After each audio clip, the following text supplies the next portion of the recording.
أمينة ست كبيرة في السن، عاشت عمرها كله تربي ابنها الوحيد محمد بعد وفاة زوجها.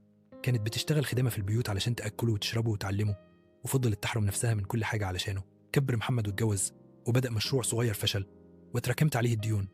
الناس بقت تطلبه وهو مش قادر يسدد، ولما حس إن الدنيا قفلت ساب أمه ومشي من غير كلمة، لا وداع ولا حتى ورقة. أمينة اتحطت في موقف صعب، الناس بدأت تطالبها هي بالفلوس وهي ملهاش ذنب. قعدت في أوضة وصالة بالإيجار في حي شعبي، جسمها تعب ومحدش بيسأل فيها، لا ابنها ولا زوجته ولا أي حد من العيلة.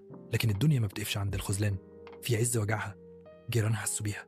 واحدة اسمها مدام نجوى ابتدت تهتم بيها، تجيب لها أكل توديها للدكتور، وبدأوا حملة بسيطة لجمع تبرعات.